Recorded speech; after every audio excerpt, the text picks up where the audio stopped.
Somebody popped up back there first. So, for like, let's say I did want to become a vegetarian, like price range for a week amount of food versus somebody who eats meat and goes like to Walmart or Target or Kroger, to the grocery stores that aren't generally pushed towards vegetarians or vegans.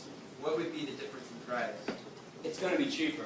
There's a big myth out there that it's more expensive to be veg, and let me explain this in a couple different ways. Now, first of all, the cheapest things on the market are cruelty-free and vegan. Rice, beans, lentils, pastas, things like that. Keep in mind, this is why poor people, impoverished people around the world, they're vegetarians. Eating meat is a luxury. It's only cheap in America because we subsidize the hell out of it. And I want you to put one thing into the equation that nobody ever wants to put into the equation. Health. Pharmaceuticals, hospital visits, doctor visits, all these pills, all the vitamins, healthcare. That stuff was not created for vegans. Those are meat-eating creations. I'm about to turn 40 in August. I have no healthcare. I take no vitamins. I see no doctor. I don't need to. I eat properly and I exercise. So if you put health into the equation, meat eating is the most expensive diet out there for sure. Also keep in mind, if you do buy processed foods, vegan or non-vegan, you always pay a little extra. If you pay Turtle Island Foods to make you a tofurkey, if you pay Lean Cuisine to make you some kind of meat dish, it's a little more pricier because somebody did it for you. So you can also, if you're really good in the kitchen, make this stuff on your own. I got a recipe section online. I also have a restaurant section and a grocery section too. So you can always look up that stuff. You can contact me, ask me, how do I make this favorite recipe of yours? I will track it down. My girlfriend too is a wonderful chef as well. So keep all those things into the equation. Let me say one more too. If you eat out, whether you eat meat or you're vegan, it's always a little more pricier too. So don't blame it on, I went to this vegan restaurant and it was pricey. Outback Steakhouse isn't so cheap either.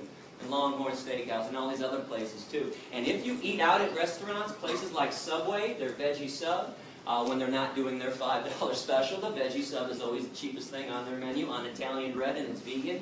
If you go to Taco Bell, get a bean burrito without the cheese, you want to talk about dirt cheap, 99 cents. And I bring this up because students try to do this with me all the time. Gary, I understand what you're saying, but I'm broke. I'm a college student, only got $1, gotta go to McDonald's. Well, you can do the same nasty shit at Taco Bell too, okay? And I say nasty shit because if you're eating McDonald's, don't tell me you're eating for taste. Yes, sir? So how do you get the same meat taste for a vegan meal without using meat? Yeah, if you use the right combinations of vegetables and spices, you'd be amazed what you can mimic. For instance, there's a lot of mock fish that's out there. I was talked about the shrimp from that company. If you go to a website called Veggie World, V-E-G-I-E, 1G, veggieworld.com, they got fake lobster, they got cod, they got salmon, any fish product you're looking for, they use seaweed. Seaweed gives it a fishy smell and a fishy taste. You've all had a good portobello mushroom at some time too. If you hook up a portobello mushroom on the grill, it tastes awfully steaky. So they use mushrooms when they want to get a beef flavor too. The woman that runs my recipe section, Amy Ball, one of the best chefs that nobody knows about. I was passing through San Francisco a few years ago, and one of my perks for traveling is that I get to eat all over the country, and I know what's vegan, what's out there, so I stopped by her house, and she says, you want a vegan hard-boiled egg here? She didn't say vegan, you want a hard-boiled egg? I said, are you kidding me? You got a vegan hard-boiled egg? What do you mean? There are no vegan hard-boiled eggs. She goes, I got one for you. She takes an avocado, slices it in half, takes half of it out. Think of an avocado. Think of a yolk that's been hard-boiled. The same texture. One's yellow, one's green. She takes the avocado, puts it on some vegan mashed potatoes that she made with hemp milk or rice milk, whatever her vegan milk of the day was, that mimicked the outside softness of the egg. She puts 2 dashes of salt on there and goes, take a bite. Holy shit. Vegan hard-boiled egg. So if you get really creative people in the kitchen, there are a lot of creative chefs out there, they can make anything taste like something else. So that's what they're doing. No chemicals. No chemicals.